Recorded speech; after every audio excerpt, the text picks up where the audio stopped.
Hello, everybody. It's your old pal Brian. It's the 7th.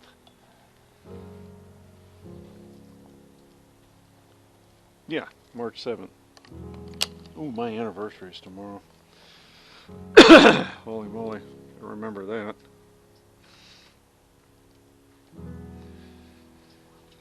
Well, it's time for a little Aero therapy, as I just saw it coined earlier. I have the itch, and it's been some days since I've flown. Boy, what a great period of time that we. Oops, rats! I gotta turn that back off. Just really had a lovely last 3 or 4 days. Virginia Barefoot Boy and his lovely bride were kind enough to look us up and, excuse me, terrible allergies as you know, and give me a jingle and came up and hung out with us for a couple of days. Of course the weather was trashed, but yeah, really nice. We went and throttle warning, switch warning, high rates, takeoff, stabilize mode, 0 volts. Enjoyed the local community near us called Mount Dora. Absolutely beautiful. It has something that Florida, for the most part, doesn't enjoy, and that's rolling hills. And yeah, absolutely beautiful. So yeah, we just had a great visit, and Throttle hold. as my wife said, and she says this about many of my friends, and that's Low battery. it's Battery and that's that it's a shame that we live so far away, you know. 8.4 volts. Excuse me. And that's a great testament to Throttle active.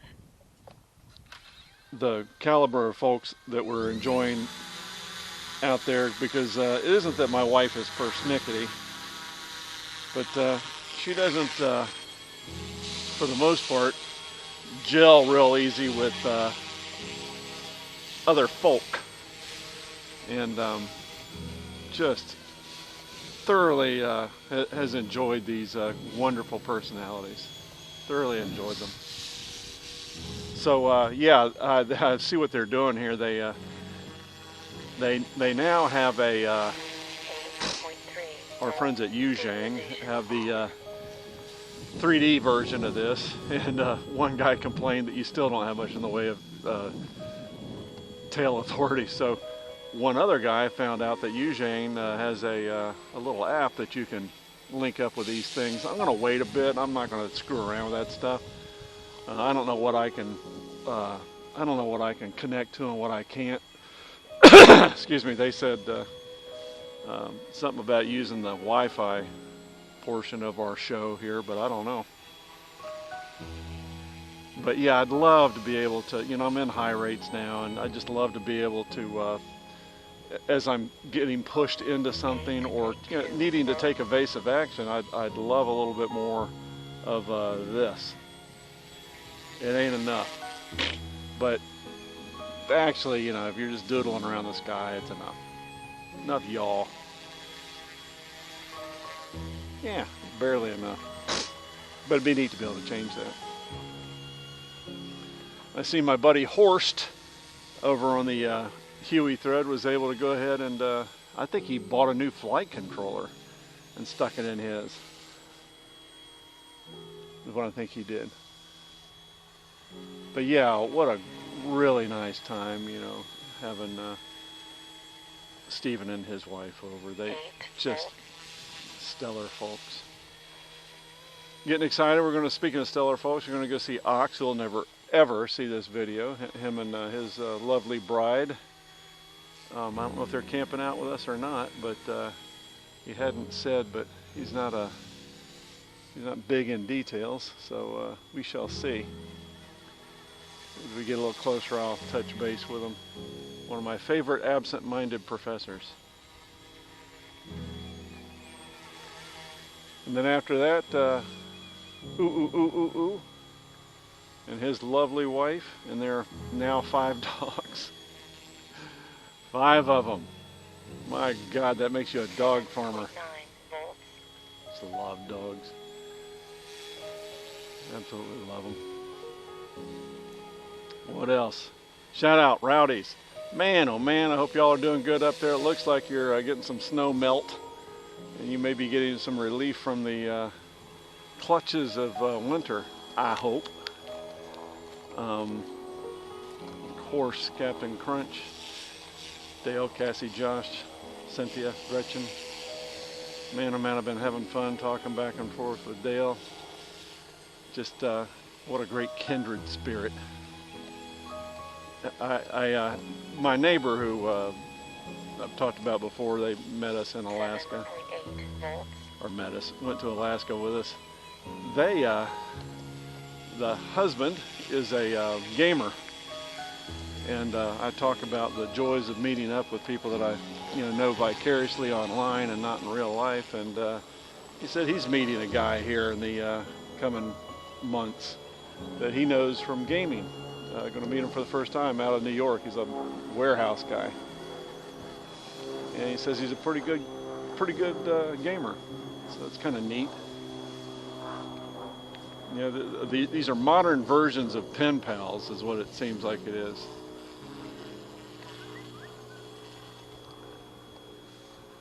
$7.7 This morning I got my bionic tooth in, so let's recap. Just prior to getting home, my right ankle went bad from a horseback injury from years ago, and my eyes went bad, which occurred naturally. I got dog bit, and I had a crown fall out of my mouth. Low battery. So everything's been fixed. Eyes, of course, 7.5 volts. ankle. Low battery. And excuse me. And today I got my bionic tooth put in. I had an implant put in. And today was the end of all that.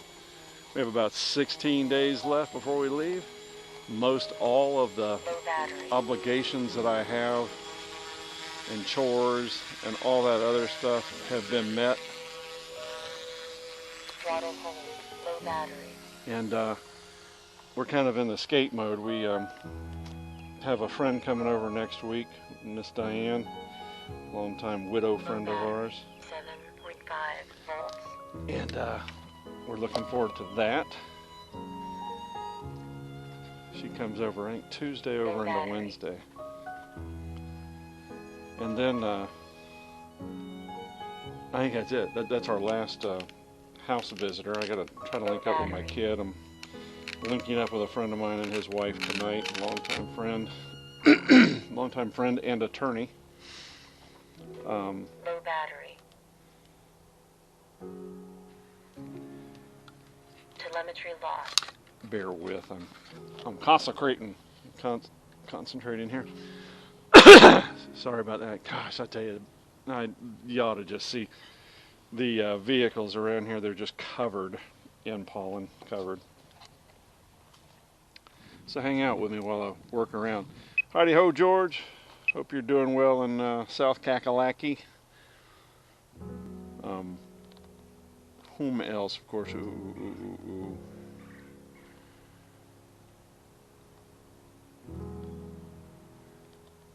What am I looking for? Oh, yeah. Actually, the question for me this morning was, do I use pictures? I do. Flight mode 2. And I actually can manage photos fairly well. But, excuse me. One of my photos of this up and disappeared. I forgot about that raccoon website. I think that's pretty cool. So I went in and downloaded this at the raccoon website, and here relatively soon I'll go ahead and install that on my radio because the original MD500 one that I put on there didn't work. And it's kind of neat because the good folks at the raccoon.com website are good enough to actually include models that you actually own, like this one. So it's going to be kind of, you know, nifty that it's going to be the right color and all that. So I like that. I like that. What else? Gosh, I just Binding. oh, and I saw a guy, something 667 guy. Throttle active. He showed us how to. He showed us how to rebind your radio to these to the Yuzhang flight controller, because I tried to rebind mine just to see if it would work, and it wouldn't work. I used their instructions in the book. That, by the way, is not the same instructions that this guy did. So a short 1.5, 2-minute video, and now I know how to bind back to a regular transmitter. That's significant in that if I need to do any, I know for sure if I use their transmitter, I can do any calibration and modifications of stuff. So that I'm happy about, because I will go ahead and bring those transmitters. I'll just set them aside, you know, the 2 transmitters for this and the Yuzhang. But yeah, that's going to work a whole lot better. Yeah, whoever that guy is, he's done some pretty cool stuff. He's done like 30-something minute videos about swapping out flight controls on some of these things, and yeah, I like that. I also like the makers out there that are figuring out how to get, like for instance, this helicopter, a better head in it, you know, metal head, and you know, better parts. The one guy, Horst Spider Mike, in the Huey thread, I guess the metal heads are going to be coming out to buy aftermarket, so that'll be kind of neat. I'd like to. I tell you what, I bet this thing hauls butt. You know what I mean? This thing is probably pretty fast. Yeah, I never really run up and down the road with it. So let's review. Winding down my stay here in Florida, you'll notice that all the trees are pretty and green, and you ought to see my backyard. It's insane.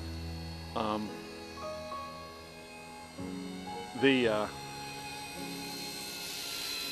clock is ticking for us to get on the road, and we are jazzed. I mean, jazzed about it. MD500. McMoyer, always good to see you out there. I'm pleased to see you and I are shockingly close to kindred spirits in our behaviors. Yeah, I'm really pleased to see all you guys using 3D stuff, or say 3D.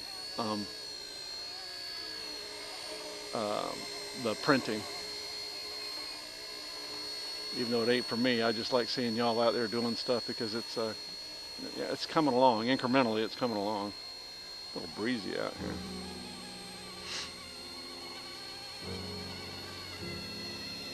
Of course, sand crab and all the cast of regulars that are on there. The young man that's out there, I think sand crab got him a transmitter, and I'm pleased to see that, and hopefully he's making good use of it. Really nice of you, sand crab, who probably won't see this video either. You know, I always tell people, if you're smart and you got a family and you're busy and that sort of thing, you shouldn't be watching my stuff, really. This is actually, I've chronicled this, you know, 99% of it just for me. And it's really kind of cool that, you know, there's half a dozen of you goofballs out there hanging out with me. I used sewing machine oil on this the other day, and all 3 of them actually, the ones I fly with some frequency. And just trying to keep these, you know, there's no bearings, it's just bushings, you know, because they probably don't really expect these things to be used by folks like me. you know, my intent is to use this until I can't. Most likely the planned obsolescence of this is such that they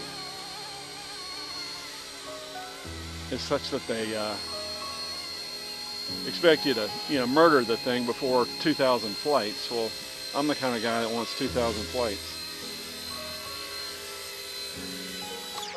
But the equipment's actually not made for it, you know.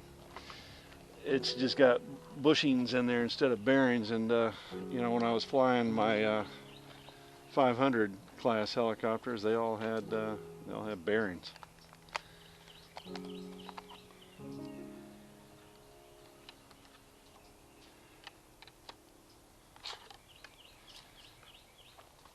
What else?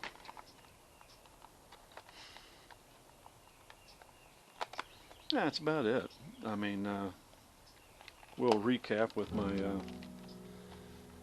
Bell 206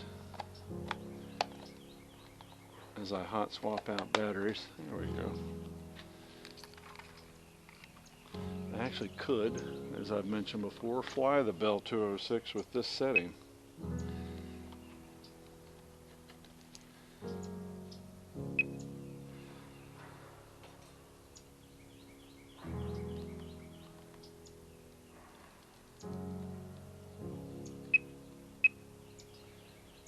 Oh, San Diego Ute fan. He tried to give me a call the other day, but I was out of pocket, and he's still out there shaking a leg working, so I don't call him. I have him call me, so I might change that here and just give him a jingle and surprise him. Yeah, I was posted the other day how I was lucky enough to enjoy so many of y'all's company. You know, I've known many of you a decade or longer. Isn't that crazy? Crazy talk. Oh, I know what I was going to share with you. So, I mentioned the other day that most likely my club is being run into the ground by our current administrative staff. Here's the deal, and I'll try to make this pretty quick. I got about, what, 7 minutes of this thing? It was Groucho Marx that said, I'd never want to belong to a club that would have me as a member. I never want to be a member of a club that would have me as a member, words to that effect. And it's hilarious because he's right. Here's the problem. When you put men, particularly in charge of stuff, they bring this massive ego. I mean, massive. When they get voted in charge of something, they're like, man, I have obviously been ordained by God as the representative of, fill in the blank, in this case, RCACF, my radio control club. Well, there's a terrible paradox and conundrum here, because generally, what you would do is you would simply, if you didn't like your club staff, you just go ahead and get yourself voted in. Well, the problem is that men and women, it's so interesting. They don't exhibit this behavior nearly as bad, but men, there again have the massive egos. So it's my way or the highway is how men like to do stuff. And every administration I've seen in any of these little social clubs, that's what it is. Oh, they just are terrible. And what ends up happening is that, in all fairness to them, they end up running up against this behavior thusly. There's a dude, usually two, and they're buddies, and you could give them a bonus and they would gripe about it. There are some people out there that are just simply inconsolable. If you're trying to do everything right, they're going to intentionally yank your chain to piss you off. That's how human males are, at least here in the Western culture. And every club, like I said, every time I've been to a club meeting, I've watched that behavior. I'm polite. I never say a word other than I want to thank y'all for running the club so I don't have to. And love you, mean it. Well, we got another bad administration in, and this time what's happening, and George commented on this as well, is that the property out there, even though it's literally nestled between a dump and a major highway, they'll never be able to sell it. Nobody will ever build anything there. What they're doing is raising the rent. They're doubling it, and of course they haven't said anything about it, so they're letting the rumor mill abound. But my deal is that the word came back is that they had a 3-year deal with the owner, and then they're attorneys, you know, they're the worst. So what he did was he says, I'm gonna up your rent, and they I don't know what the dialogue was, but it was probably something like this. Well, you know, we have a contract, and he's like, yeah, I don't care. And then they knuckled under. Now, we have free attorneys at our club. These guys are members of our club and have said that they would come out and, you know, do their attorney job and give us a hand. No, these guys are like, no. I'm a grown man, and I know how to manage. Well, they managed it all right. They managed just twice our rent. And that'll probably get reflected next year. Well, we have I understand we have 290 members. Well, here's what happens when you double your club dues. Maybe 200 of them are going to show up. You just lost 90 who've just been hanging on for fun anyway. And frankly, I'm one of them. I go there 3, 4, 5, 8, 10, 12 times a year. This year, I'll be there if I'm lucky. If I get back out there next week, I would have gone there 3 times, and I would have paid whatever it is I pay, under $200 for dues, 170, 175, whatever. And I gladly do that, you know, because just to support the club. But a combination of crappy administration and the inevitable loss of the club, and that's going to happen in the next couple of years. I don't want to watch that club die in slow motion. There is no indication, because if I ran the joint, this is how it'd go. I would hire a committee of you club members to go out there and find us another place to fly, to have a club. Yes. Well, I hear none of this. I've never heard any of it. And one of the admonitions I give these guys every season is don't lose the club. Get with the local university, University of Florida, because this is what Oo's club is. His is actually on college campus. Get STEM involved. Reach out to these universities and, you know, science, technology. It's time to land, huh? So anywho, I'm afraid the old club's getting run into the ground. Well, my flying buddy, Eric, and I've been flying for probably 15 to 10, 12 years now. He is moving up here. He's going to be within about 15 miles of my house, 12 miles of my house. And he doesn't want to drive all the way down to the dying club either. Well, they have another little club up here. And throttle active, throttle hold. It's these are those mat strip clubs, you know, where they don't have the real nice 700-foot landing strip that you could land a 747 on, but more than adequate. It's got the 3 things we need: proper landing strip that ain't grass. It has place to get out of the sun, has electricity, it has a place to go to the toilet. And they went out yesterday or the day before and said, yeah, man, this is going to work. You know, trees are a little closer than you like, blah, blah, blah, blah, but very, very doable. So, and it's cheaper. And for me, it's about the same distance, about 20 minutes. So Eric did the recon. He's going to go there probably when he moves up here. And so am I. Next year, I'll let my club dues lapse out there and at the other club and go ahead and hire into this one. So that's all the news that's worth knowing. Gosh, I can't thank y'all enough for hanging out with me, and I'll talk to you later. See ya.